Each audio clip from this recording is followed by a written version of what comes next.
Next, we have the Godfather. The intention, the title of his presentation is how to 2x your intake without spending a penny more on marketing. But really, the case study that he's referring to with Glenn Lerner and a lot of his high-tier clients that he's worked with actually is usually a reduction in marketing spend and a 2x in overall intake. So Harlan, I am just like insatiably curious about how do you go into law firms and reverse engineer? Like, I want us to get tactical here. You've been on multiple boot camp, you've been on multiple webinars of ours. Like, let's get more tactical. How do you go into a 9-figure law firm and reverse engineer the intake system and then walk away and double intake? And how can small law firm owners on this call implement this in their small law firms? Well, let me just thank Ken for all the things that he bestowed on my family. But seriously,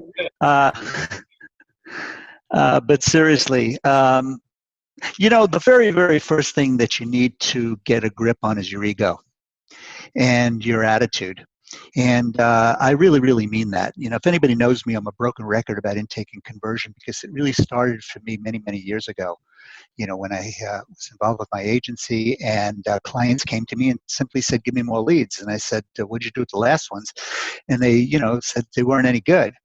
And so at that point, I started to really scratch my head. And the first thing I did was I started to record telephone calls. And by doing that, I heard what was being said on an intake call, and that is alarming. The other thing I came to the conclusion, the fact of the matter is that everybody I discussed this with said, well, you know, I get 94% of everybody I want. Keep in mind, lawyers account the majority of, let me rephrase that. All lawyers that I've ever met in my life, big statement, have always said, I get everybody that I want. Lawyers look at what they have, not what they don't have. I mean, how many times can you honestly say to you that you study your intake, you study your metrics, if you even have metrics, or your software metrics that specifically says what you didn't get today and why you didn't get it? Ask yourself that question. If you can say, I do it every day, then you are ahead of the curve. I mean, really ahead of the curve, like in a world of your own. But the truth of the matter is, lawyers don't know what they don't know. They don't know what they don't see or get. But they are satisfied with the plate of steak that is sitting in front of them because they can't even finish that. And I use that example many times in my speeches, you know, about going to a fancy restaurant, going to a great steakhouse, you order it, the steak, you order the fixings, you can't wait to eat it, you leave half of it over, you can't wait to pay for the bill, and you can't wait to come back. Well, what about the rest of the steak? Truthfully, if you could visualize this, and visualize not spending a nickel more in advertising, the phone rings, and you convert, you sign up, out of 100 telephone calls in the week, you sign up 20 cases. What happens to the other 80 cases? Well, some of them are crazy people. Some of them are just simply not cases. But some of them are cases. And what happens in that phone call is that people say, well, let me get back to you. Let me think about it. Let me talk to my husband or my wife. Let me do something other than say yes to you right now. What do you do? What do you do? You follow up on it. What's your follow-up system? How do you communicate with people? What are you saying to them the moment the phone gets hung up? Are you texting them? Are you as compulsive as your dentist in making sure that you come to an appointment, or you know that you just went to my, you know, to my law firm, made the phone call, or the you know, went to the website? What marketing strategy do you have to convert more business? I remember when I started about 4 years ago working with Glenn Lerner, and we went into Chicago, and he said, well, sit around and, you know, tell me what I have in about 3 months. Well, after the first week, I sat down and I said, we've got to completely redo intake in Chicago. And he was hovering around 180 cases a month, which is phenomenal. And then we completely redid redid the process.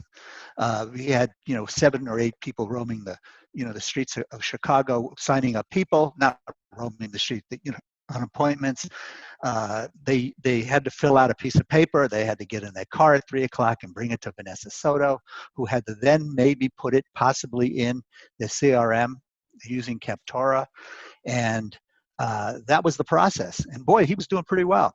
Well, we completely redid the process, put laptops in everyone's hands, or actually iPads, made them use DocuSign so that the contract went directly into Captora. It opened up, then it went into case client profiles. The case was already open. Vanessa didn't have to now type in all of these intakes for 2 days.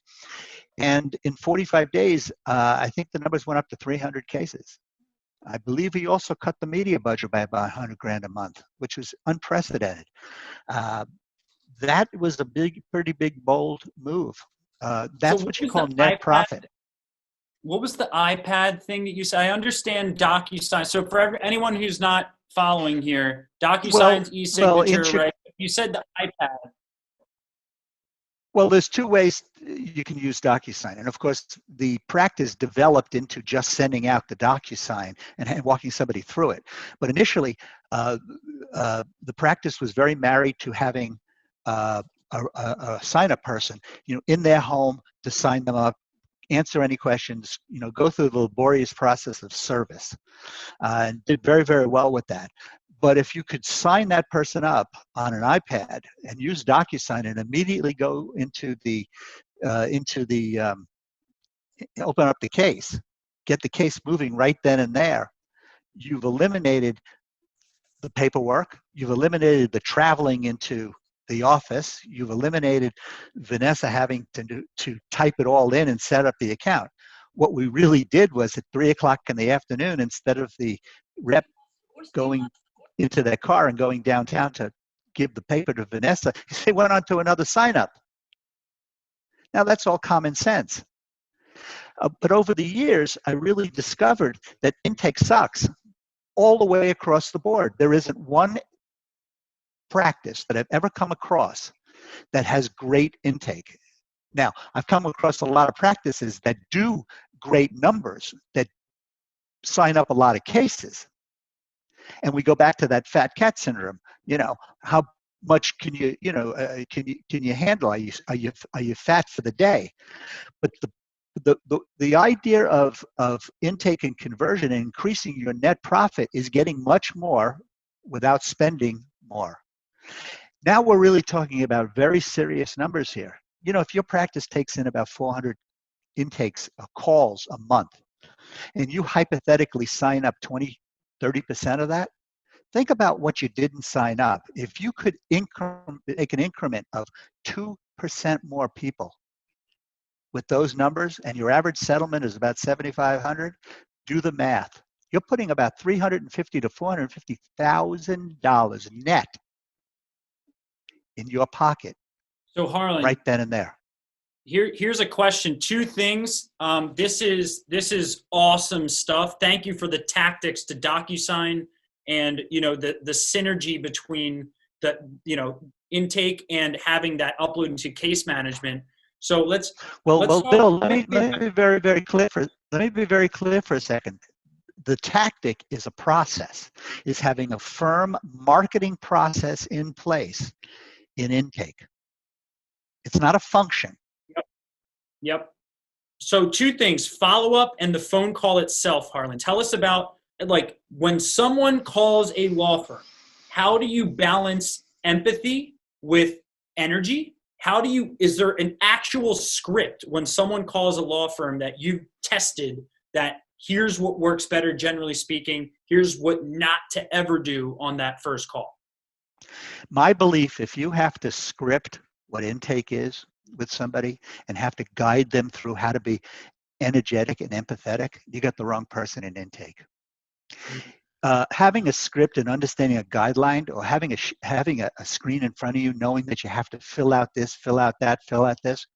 If you don't have the mindset that this is a sale, that you don't have the mindset this is compassionate this person is calling you with a problem, and you're here to listen, and you know how to listen, you know how to talk, and you know how to sell, you're in the wrong business.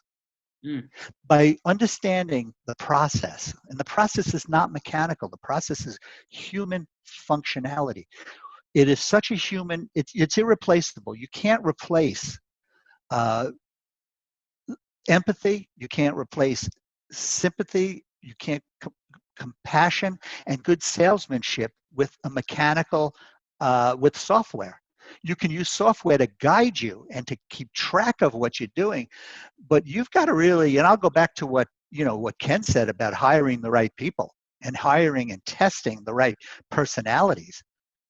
I mean, think about it. Think about how you want to receive. When you get on a phone call, or when you walk into a retail store, or you go anywhere in life, how are you received? What makes you bond with that person?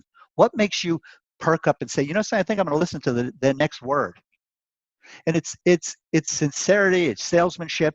I don't want to use the word salesmanship in a mechanical way, but it's relationship oriented. The word relationship is the most important thing. You have to immediately bond with a relationship. That's hard to do. How do you do that? Well, every day I wake up and my wife tells me that I should be interested, not interesting.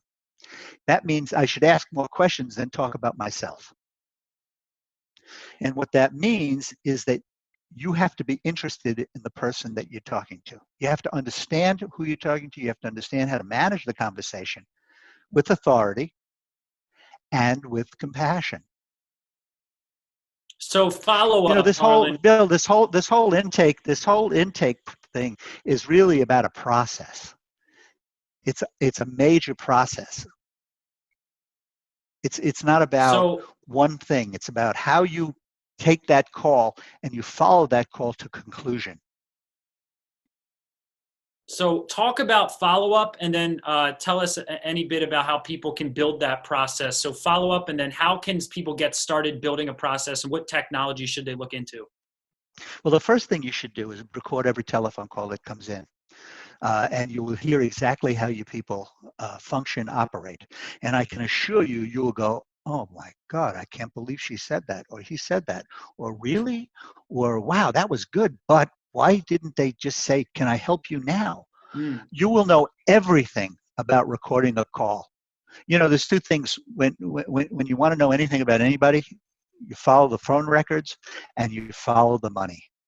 And you have to have a process in place. And I would start with recording your telephone calls.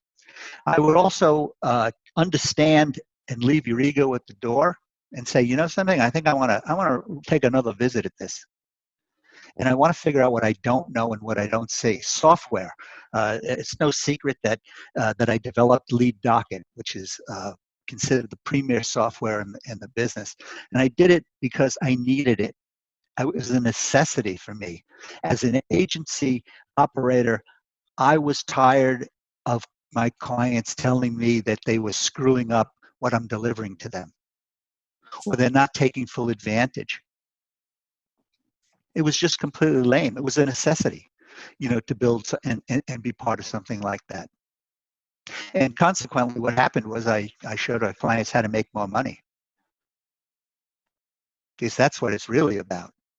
So any final words to anyone trying to 2x their intake and not spend a penny more on marketing before we transition to Sue, our next speaker, Harlan? Harlan? Well, I just think that you really have to have the tools. You have to have the mindset. And I believe I'm giving you really, really good advice. I've been doing this for well over 40 years. And when I first started in this business, there wasn't anybody. There was one person on television, Len Jacoby. And we started to peddle our commercials in 1978. And the biggest problems that we had was how to answer the telephone. We couldn't answer the phone as much as it was ringing. And then competitors, crept in, agencies evolved. And something that, that Ken said and what you said in your Blue Ocean, what separates you from everybody else? It's that relationship that separates you. And if you understand relationship building and relationshipping, then that's half the battle.